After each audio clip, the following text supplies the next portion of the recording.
Jean-Michel Aubrecht, maraîcher à Anschuheim, à une douzaine de kilomètres de Strasbourg, cultive des fruits et légumes que l'on trouve traditionnellement en Alsace, mais également quelques produits plus rares, kaki, kiwi, poires de terre ou encore des carottes multicolores. Il vient tout juste d'achever sa récolte de patates douces. Ça fait 4 ans donc, que je cultive la patate douce chez moi à la ferme.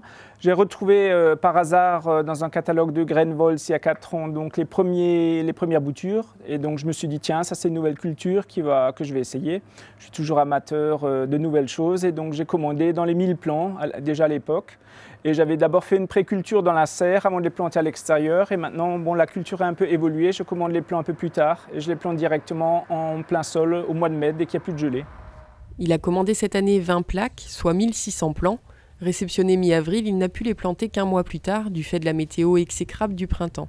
Il cultive 4 variétés différentes, à chair orangée et plus blanche sur des parcelles non irriguées. Entre 10 et 20% des tubercules n'ont pas grossi comme il aurait fallu, une fois encore à cause de la météo pluvieuse du printemps, puis exceptionnellement sèche au mois d'août. Donc en fait la récolte se passe au mois d'octobre, les tubercules donc, ont la taille définitive et là les températures sont trop froides pour qu'ils poussent encore, donc je décide de les sortir. En plus là le temps sec permet une récolte à la machine, alors que s'il fait très humide il faut les sortir à la main. Les tubercules sont un peu fragiles, la peau a tendance un petit peu à partir avec les gros engins, donc il faut soit le faire avec la bêche ou un instrument similaire ou alors avec une machine qui ne les abîme pas trop. La machine testée cette année pour la première fois avec les patates douces est celle généralement utilisée pour les pommes de terre. Une arracheuse déportée munie de 2 disques qui sectionnent les tiges de patates douces, puis les tubercules sont secoués pour ôter grossièrement la terre avant de ressortir sur le côté. La peau de la patate douce étant fragile, le maraîcher roule très doucement pour la préserver. Certains restaurants, dont un restaurant vegan à Strasbourg qui maintenant m'a commandé par exemple aujourd'hui 10 kilos, donc il va proposer ça.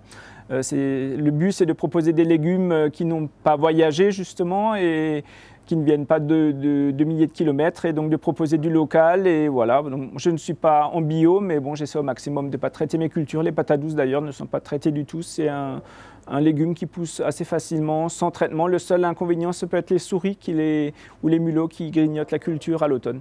La moitié de ces patates douces partiront chez des restaurateurs étoilés ou non de la région. L'autre moitié sera écoulée au sein de la ferme. Jean-Michel Aubrecht a su développer son réseau de clients professionnels en quelques années grâce aux bouche à oreille et aux réseaux sociaux.